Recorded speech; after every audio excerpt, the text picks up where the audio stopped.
Hi, I'm Steve Clemens, and I have a question. President Joe Biden says America is back and that he wants to press the reset button on U.S. relations with the rest of the world. But what does that mean? Let's get to the bottom line.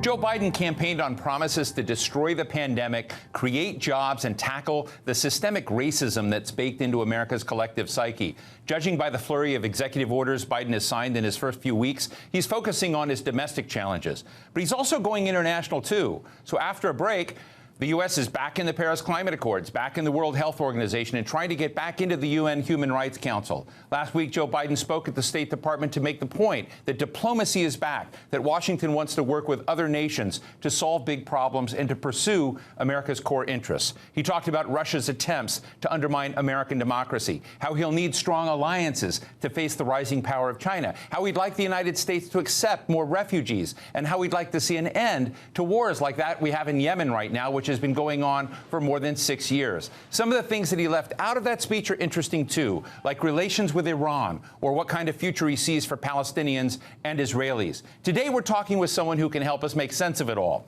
Retired Colonel Lawrence Wilkerson worked in the leadership of the State Department during the George W. Bush administration, and before that served for decades in the United States Army. Colonel Wilkerson, it's great to see you again. Thank you so much for joining us today. As I opened at the beginning, Joe Biden has spoken at the State Department on February 4th. Let's listen to this clip. Defending freedom, championing opportunity, upholding universal rights, respecting the rule of law, and treating every person with dignity. That's the grounding wire of our global policy, our global power. That's our inexhaustible source of strength. That's America's abiding advantage. Though many of these values have come under intense pressure in recent years, even pushed to the brink in the last few weeks, the American people are going to emerge from this moment stronger, more determined, and better equipped to unite the world in fighting to defend democracy, because we have fought for it ourselves. Colonel Wilkerson, what are your reactions to Joe Biden's initial scaffolding and framing on American engagement in the world? He's put a lot on the table. There are a lot of things he wants to do. What do you think of what he's said so far? I think Joe Biden, being who he is, and I've known him for at least through Powell, if not directly, for almost 20-plus years, he had no other choice than to say what he said. Let's look at his experience. Long years on the Senate Foreign Relations Committee, and then years in the chairmanship, and then the minority leader. This is Joe Biden. And frankly, it's a breath of fresh air after 4 years of Donald Trump. The domestic challenges that are confronting him, including the pandemic, of course, and the foreign policy and security challenges confronting him are daunting. I think he's gotten off to a pretty good start. I hope he can bring to fruition even a quarter or a third of what he's pronounced as his objectives. But I think he's gotten off to a good start, and I, for one, will be a supporter of him. Larry, I find, the challenge for any administration, and you were the person who kept order at the State Department as Colin Powell's chief of staff. How does Biden keep his presidency from becoming a reactive presidency rather than having the contours of a strategic approach to American priorities? That's a good question. It's a question we asked ourselves at the State Department as we learned about George W. Bush and Richard Cheney, the vice president, increasingly. It's difficult, but I think he's laid down some markers. He's going to have tremendous challenges in the domestic arena, and I think that alone is probably going to make his overseas initiatives difficult to fulfill, if not challenging to fulfill, because he's going to be so focused on these domestic issues. The fact that he's put some of his key people, even people who were foreign policy gurus, so to speak, into the domestic arena is indicative of that. The pandemic is not all he's got to confront, of course. As you mentioned in your opening remarks, he's got to confront this white supremacist evangelical element in our country, which motivated a significant portion of Trump's base and hasn't gone away. As a matter of fact, as we've seen in the last week or so, it appears to be that the Republican Party, my political party, is morphing into a cult that is mostly composed of these kinds of people. So we can talk about this and we can say it's not a problem. We can toss it off as a little domestic terrorism. But I think it's going to be an enormous problem in terms of any kind of unity that Joe Biden wants to bring to this country, which will be necessary to meet some really colossal challenges, not least of which is the challenge of the climate, as we're seeing now with the glacier melt in the region of India along the Tibet border, which is just the beginning of that. The Himalayan glaciers are going. We're going to have this kind of flooding, and then we're going to have no water as the glaciers and the rivers they feed dry up completely. So there are huge challenges, huge challenges. I wouldn't want to be Joe Biden, frankly. Well, he has no choice. He's got to work on these things. So that's the name of the game of taking that job. Look, when the Bush administration left, and you were not there at that time, you were in the Bush administration for the first 4 years of it. But when they were leaving and the Obama administration was coming in, I want to acknowledge that you and I worked together, and we looked at things like where could Barack Obama send different signals to the world then, and we identified 3 areas that if he changed the way gravity worked with Cuba, with Israel-Palestine, and with Iran, it would send a different signal to the world that America was back and that it was going to contribute to global stability. Now, he worked on all of those, some to varying degree. What do you think the defining challenges for a Biden administration coming in, wanting to genuinely send in different signals to the world are? What are those, give me some Wilkerson strategic clarity on what buttons matter more than others. Well, he's already dealt with the principal one that everyone wants to talk about and that could go awry at any moment. And that, of course, is the country in the world that's rivaling us now, in some ways surpassing us, China. His statement, I have it here, extreme competition, but we need not have conflict. That's exactly the way to look at it. That's kind of the way we looked at it in the first Bush administration, where we talked about strategic competition, but we didn't talk about war. So that's the portfolio he's got to manage. Let's look at the Asia Pacific, an important region of the world. Almost all trade in that region now is with China dominantly, not with the United States anymore, but with China dominantly. The whole power situation has changed, and we must awaken to that. I think Biden understands that, but the Congress does not. What do I mean changed? It's changed because we are no longer the hegemon in the Pacific. There are 2 of us now, and that's a difficult balance to maintain, particularly when our allies, which we have aplenty in the region, are so cheek and jowl with that giant called China. Her economy and purchasing power parity now surpasses ours. I suspect it will continue to do that. This is a difficult challenge. But you mentioned Cuba. You mentioned Iran.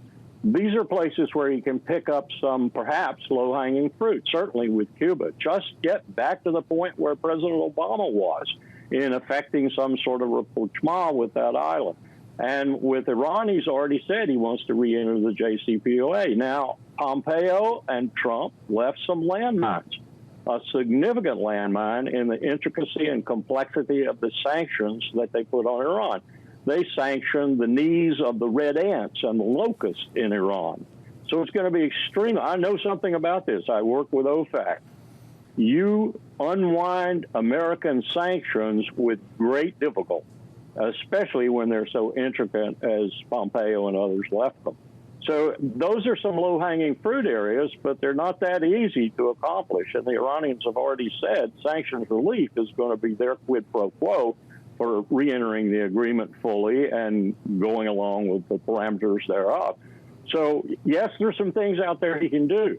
China, Russia, look at what we need to do. The New START expires this month, and Biden has said he's going to do it. We should have been doing this a long time ago. We need to reestablish nuclear arms control in the world.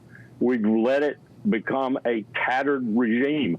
That's very dangerous. So, yes, there are some things he can do. I've enumerated some of them. He needs to do them swiftly, and he needs to do them positively. And most most important of all, the instrument with which to do them is diplomacy. One of the challenges in many of the things you just laid out quite beautifully, whether it's with Iran, whether it's confronting and dealing with Russia, is that there are a lot of middle countries involved, both in the Middle East and Europe, that have been looking at American behavior the last few years and not sure that the America they thought they knew was going to be a good ally on their dark days, and that they've been, to some degree, hedging their bets, very frustrated with our course in Iran. What would you put forward, Larry? What do you think the Biden administration thinks, needs to put forward in terms of trust building with allies that may not believe in an American bounce back? Steve, the Levant, the Middle East, is a particular area of challenge right now, largely because of U.S. miscalculation and even strategic error. The invasion of Iraq in 2003 leads the list in that regard. We turned loose a total chaotic mess in the Levant when we invaded Iraq. We destroyed the balance of power there, and we put Iran in the catbird seat. What we need to do now, what we've done over the years, as you well know, we have changed from a strategy that I was part of the implementation of for so many years in the military, where we had forces offshore. We called it offshore balancing. We didn't have so many forces onshore. Look at that area now. General McKenzie has the most powerful unified command in the Unified Command Plan, Central Command. He has more forces that he can throw at people anytime he wants to. Indeed, I worry about him sometimes, doing things like putting ballistic missile and attack submarines in the Persian Gulf, an extremely dangerous thing to do for those vessels, and doing other things like he looks as if he's trying to incite a war over there, buddied up with Mohammed bin Salman in Riyadh. That's not the way we should be dealing with that region. We should be trying to stand that huge military apparatus down to a certain extent. Al-Udeid, the largest Air Force base in the world. In Kuwait, the largest troop reception facility in the world. In Bahrain, the Fifth Fleet, the largest and most powerful fleet now. We need to do something different in that region, and I hope President Biden will figure that out. I hope his Secretary of Defense will be right there with him, and Tony Blinken and Sec State, and we'll tone this down a little bit and let the region handle many of the problems there. At the same time, I hope I'm hearing right that he's going to take a different tack to the Palestinians, because the last administration, virtually under Jared Kushner's unable hand, abandoned the Palestinians, abandoned them, essentially said what my president in 2002 or so said to Ariq Sharon: over to you, Prime Minister. We've been doing this for 40 years and nothing's worked, so you can do what you want to do. And what has that meant? It has meant Israel turning into increasingly an apartheid state in both Jerusalem and the West Bank, and many would say an apartheid state with regard to anyone who's non-Jewish who lives within the primary territory of Israel. So this has you've got to get a handle on this, and the handle has to represent the Palestinians in a far more front-leaning way than the Trump administration was doing, and that means the Palestinians have got to find some new leadership too. Mahmoud Abbas is no longer cutting the mustard. They need to find some younger, more energetic, more dynamic, more capable leadership, and they need to give the Israelis a run for their money, and we need to help them do that. So there's a pack of challenges in the Levant. Well, I couldn't agree with you more. I think, it is interesting that 15 years of Mahmoud Abbas, 11 years after his term extended, they become kind of irrelevant, if you will, to just about every party. So replenishing leadership, bringing in youth, hopefully, that is not part of that, corrupt stagnancy. I completely agree.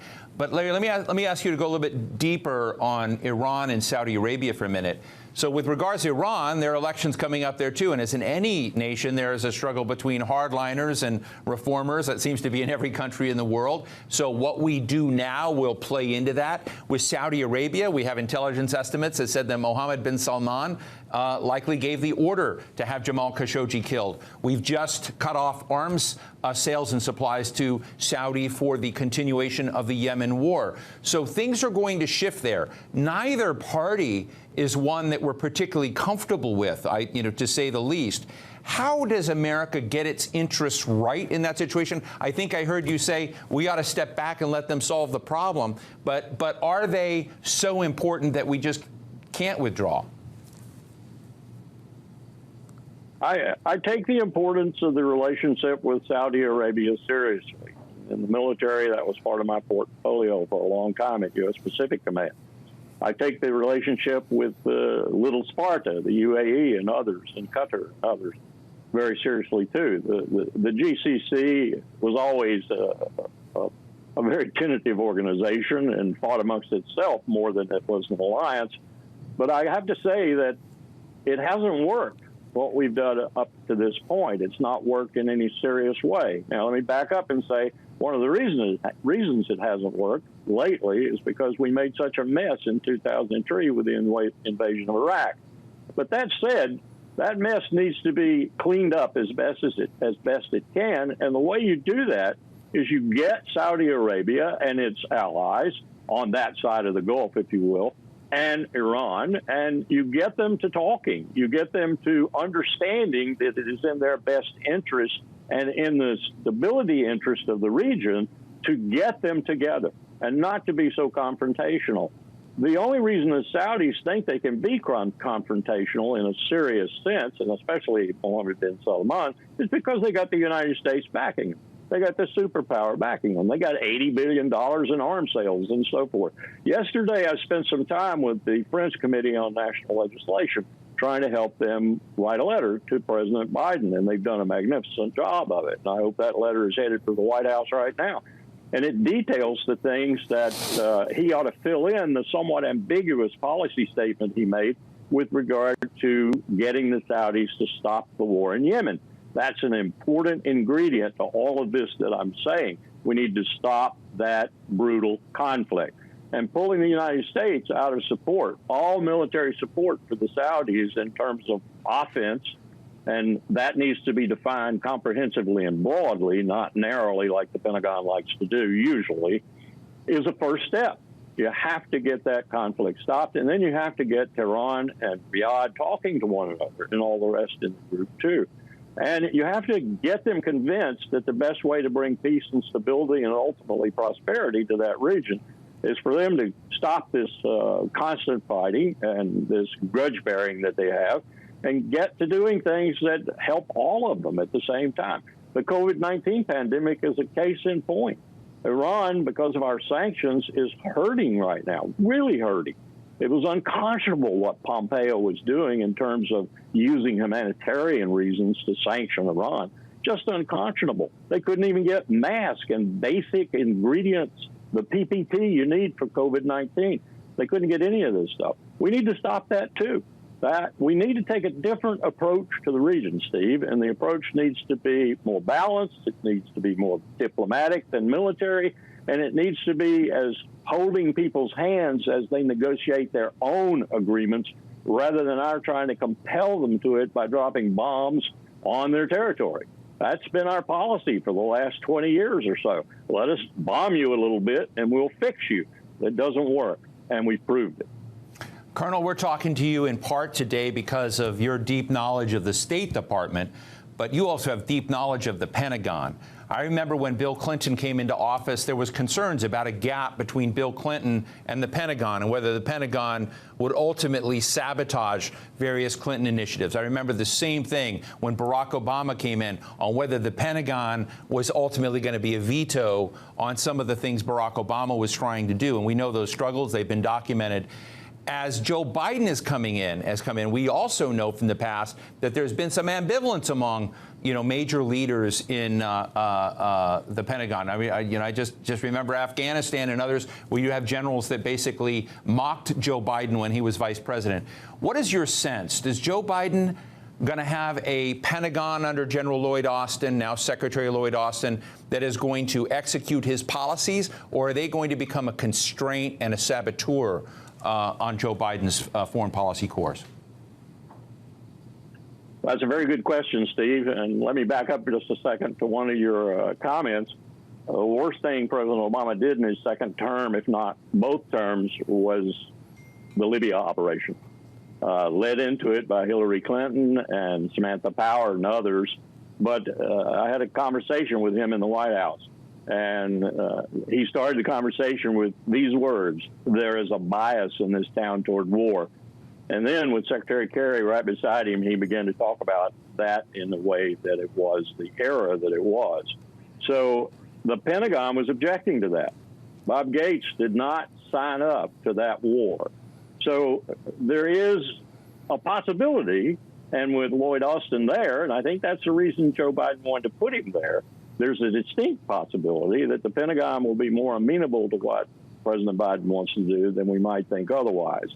Now, you're right. There are some people, and I put at the top of the list General McKenzie, the aggrandizing, power-seeking, give me some more forces, Central Command commander right now.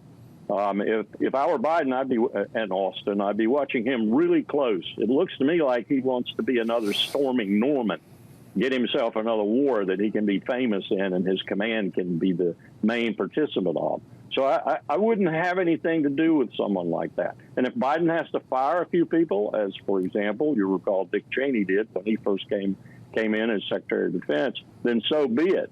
But the Pentagon's got to go along with what the president wants to do, unless the president is like the former one and wants to use the Pentagon for domestic purposes, as it was clear Donald Trump wanted to do. I don't think that'll be Joe Biden. I think Joe Biden and the Pentagon, particularly with Lloyd Austin as the Secretary of Defense, will get along quite well. And I think he needs to listen probably to the Pentagon with regard to the use of military force as much as he might to Blinken at the State Department. I recall Powell telling me many times in my own experience this out that the warmongers in the cabinet sometimes lived at Foggy Bottom more than they did at the five-sided puzzle palace. So you have to be careful there. But right. Biden has the experience. This is probably the most experienced president that we've had with regard to foreign and security policy, and to a certain extent domestic policy too, all the time he spent in the Congress, that we've had since George H.W. Bush.